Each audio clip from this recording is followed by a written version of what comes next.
pessoal, tudo bem? Eu sou o professor Fabiano Barbosa. Nesta aula de hoje, vamos falar sobre dimensão de um espaço vetorial. Dimensão de um espaço vetorial. Nós já vimos que os espaços vetoriais são formados por bases, né? A gente viu que um conjunto de vetores, que é Li e que gera o espaço vetorial, é chamado de base daquele espaço. Ora, a base de um espaço vetorial representa algo bastante interessante, que é a dimensão do espaço vetorial. Vamos ver aqui, então, o que é que significa, né?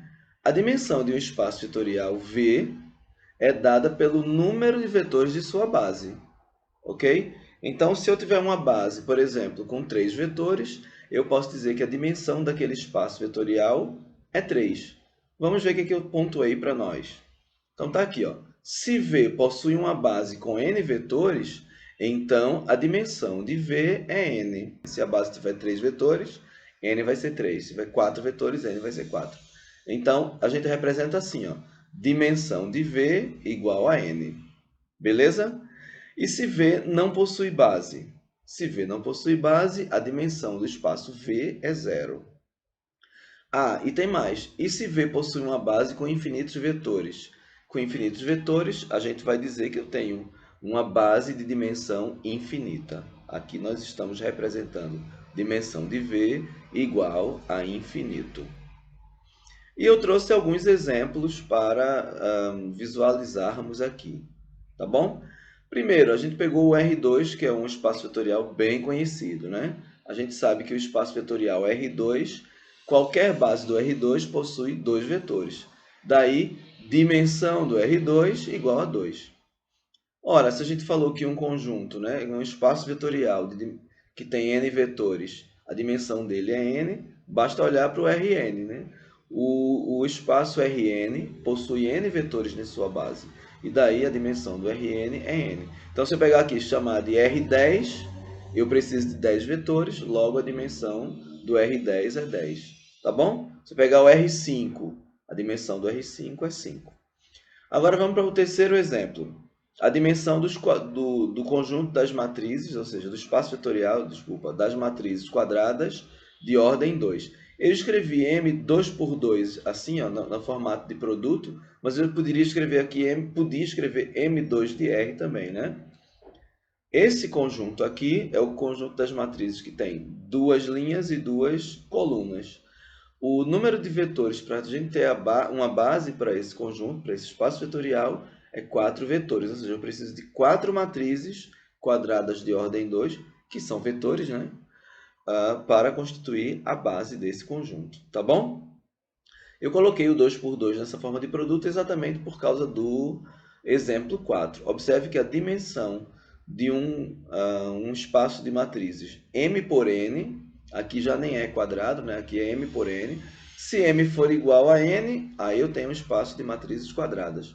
No caso, M por N, se forem diferentes os valores, as minhas matrizes são retangulares, né? Mas o que importa é que a dimensão vai ser o produto de M por N, ou seja, multiplicar o número de linhas pelo número de colunas. Beleza? Então, se eu tiver, por exemplo, M 3 por 2, a dimensão de M 3 por 2 de R vai ser 6, porque eu vou multiplicar 3 vezes 2. No exemplo 5, eu tenho a dimensão do espaço Pn. Lembrar que o espaço Pn é o espaço dos polinômios de grau menor ou igual a n. Certo? Então, tem todos os polinômios cujo grau, no máximo, é n. E aí a gente viu que um polinômio, por exemplo, de grau n, um vetor completo, né? Um vetor desse meu espaço, ele tem n mais 1 componentes. E a gente viu que uma base para esse espaço tem n mais 1 vetores. Tá certo? Então, consequentemente, eu preciso aí de ter n mais 1. E se eu tiver um espaço nulo, né, que a gente falou que era o subespaço nulo? O subespaço nulo tem dimensão 0. Beleza? Então, aqui estão os nossos exemplos. Bom, eu trouxe mais algumas observações. Algumas são propriedades, tem alguns teoremas aí que não estão demonstrados, e também teve alguns teoremas que eu não trouxe para cá, tá bom? Eu trouxe o que era principal para o nosso estudo aqui no curso de computação. Então, a ideia não é ficar demonstrando os teoremas, mas sim usar as suas ideias. Então eu escrevi assim para as observações. Eu primeiro pedi para a gente considerar um conjunto V, que é um espaço vetorial cuja dimensão desse espaço é n. Então, V é um espaço que eu não sei quem é um espaço genérico, e a dimensão dele é n. Tá bom? Primeira observação. Qualquer subconjunto de V com mais de n vetores vai ser LD. Lembrar que uma base é um conjunto de vetores Li e ainda que gera o espaço, né? Se eu tiver mais do que n vetores nesse subconjunto, esse subconjunto é LD, tá bom? Então, ele não vai ser uma base. Não é qualquer subconjunto de V que vai constituir uma base, né? Bom, se for uma base, ele tem que ter essas características, Li e gera, e claro, ele vai ter n vetores. Na segunda observação, a gente pode ver o seguinte, ó. Se S é um subespaço de V, observe que agora não é um subconjunto qualquer, é um subespaço de V. Então, a dimensão de S é menor ou igual a n, que n é a dimensão de V. Eu não posso ter um subespaço vetorial com a dimensão maior do que a do espaço, né? Se a dimensão do meu espaço é n, qualquer subespaço vetorial daquele meu espaço tem que ter dimensão menor ou igual que n. Beleza? E aí diz o seguinte, ó, se a dimensão de S for exatamente n, obviamente S é o próprio espaço V. A gente sabe que todo espaço pode ser subespaço dele mesmo, é a ideia de conjunto, né? Eu posso ter um subconjunto que é o próprio conjunto, tá bom? E a terceira observação diz assim, ó, se a dimensão do meu subespaço é zero, então esse meu subespaço é quem? É o subespaço nulo, que na realidade representa a origem, né? Tá bom? É o subespaço nulo daquele meu espaço vetorial. E eu trouxe mais algumas observações. A observação número 4. Se a dimensão de S é igual a 1, então S é uma reta que passa na origem. Então, imagina que meu espaço vetorial é o R2, certo?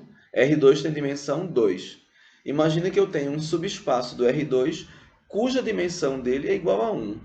Então, significa que esse meu subespaço é uma reta, né? O meu R2 é um plano, né? É o plano cartesiano, e o meu S vai ser uma reta que vai passar lá na origem, porque no meu subespaço eu tenho sempre o subespaço nulo dentro dele, né? Que no final das contas representa a origem. E se a dimensão de S for 2? Então S é um plano que passa na origem. Imagina que eu tenho um subespaço, eu tenho um espaço vetorial V igual a R4. Bom, eu não sei pensar geometricamente sobre o R4, né? Mas eu sei que, teoricamente, eu tenho um sistema com 4 eixos ortogonais. Mas se eu tenho um subconjunto de R4 que é subespaço vetorial, então esse cara vai ser um plano. E esse plano vai estar na origem.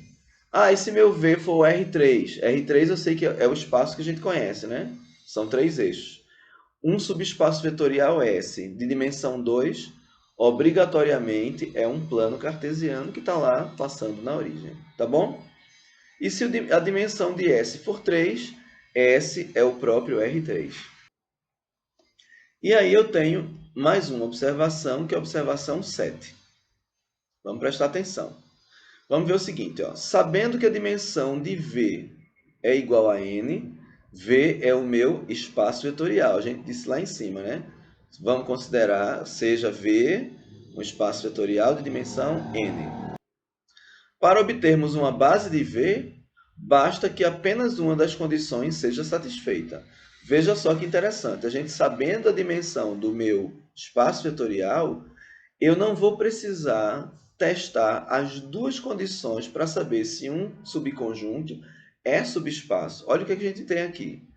Número 1, se a dimensão de V é igual a n, qualquer subconjunto de V que possui n vetores, Li é uma base de V.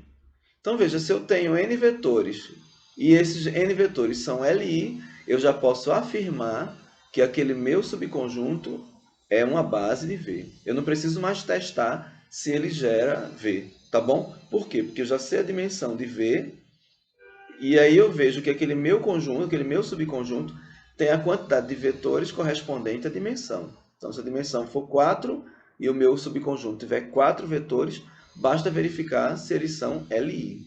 Fazendo isso, eu já posso afirmar que aquele subconjunto é base de V. E a observação 2, ó, quer dizer, o item 2 da observação 7 diz o seguinte: se a dimensão de V for n e qualquer subconjunto de V com n vetores geradores de V é uma base de V. O que eu estou dizendo aqui?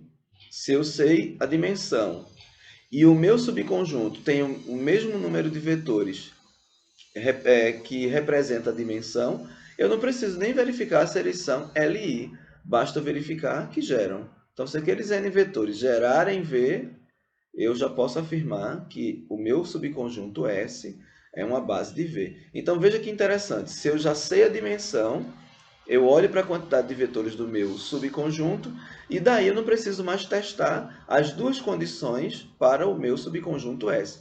Basta testar ou que os meus vetores são LI, ou então basta testar que os meus vetores geram o V. Ou um ou outro, já, com essas duas coisas, a gente já pode afirmar que aquele meu subconjunto é uma base de V.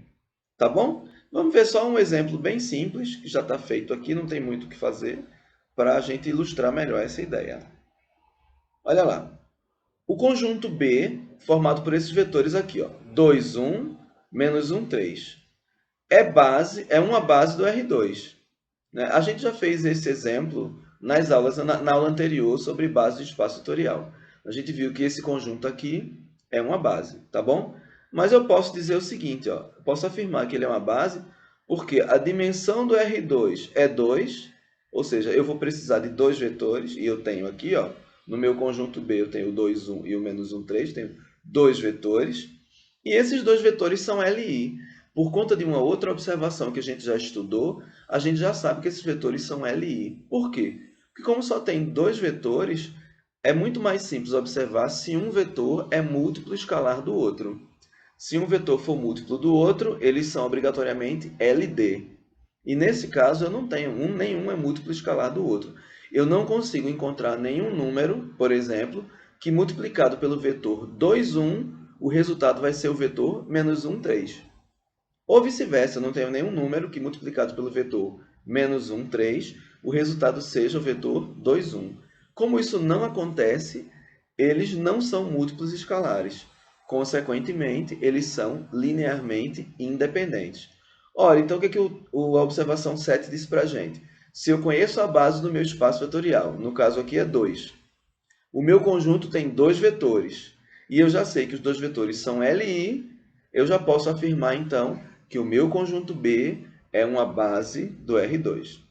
Beleza? Eu nem preciso mais verificar se esses dois vetores geram o R2, porque eu já consigo afirmar com base na observação número 7. Tá bom? Então, essas observações são importantíssimas, porque facilitam o nosso trabalho. Ao invés de a gente fazer tudo, né, fazer todas as verificações, basta observar com um pouquinho mais de atenção e aí já afirmar. Então, se em algum exercício aparecer, verifique se o conjunto B, como esse aqui, é base do R2, se você quiser, vai lá verificar se B é LI e depois verificar se B gera R2. Mas se você lembrar dessas propriedades, que são observações, não precisa fazer esses cálculos, basta apenas afirmar, né? Eu posso dizer, conjunto B é base do R2 porque a dimensão do R2 é 2 e B possui dois vetores que são linearmente independentes. Basta escrever. Por que eles são linearmente independentes? Pois nenhum é múltiplo escalar do outro. E daí você já resolveu com uma frase. Beleza? Então, em matemática não é necessário calcular tudo. Muitas vezes basta observar e utilizar as definições e propriedades dadas. E aí mostro novamente as nossas referências. Eu baseei essa aula no Steinbrück, como eu tenho feito sempre, e no livro do Anton Howard você tem também o mesmo conteúdo, pode estudar pelos dois e eu aconselho que resolva até mais exercícios do que aqueles que eu tenho passado. E se você gostou dessa aula, não esqueça de se inscrever no canal e também de deixar um likezinho. Qualquer dúvida, se você estuda comigo, deixa lá no ambiente virtual de aprendizagem ou fala na nossa aula síncrona. E se você não estuda comigo... Confira essas fotos. É uma cara...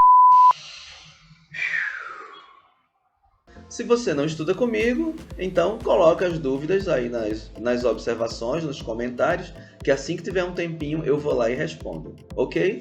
Então, espero que vocês tenham gostado e aguardo vocês nas próximas. Tchau, tchau!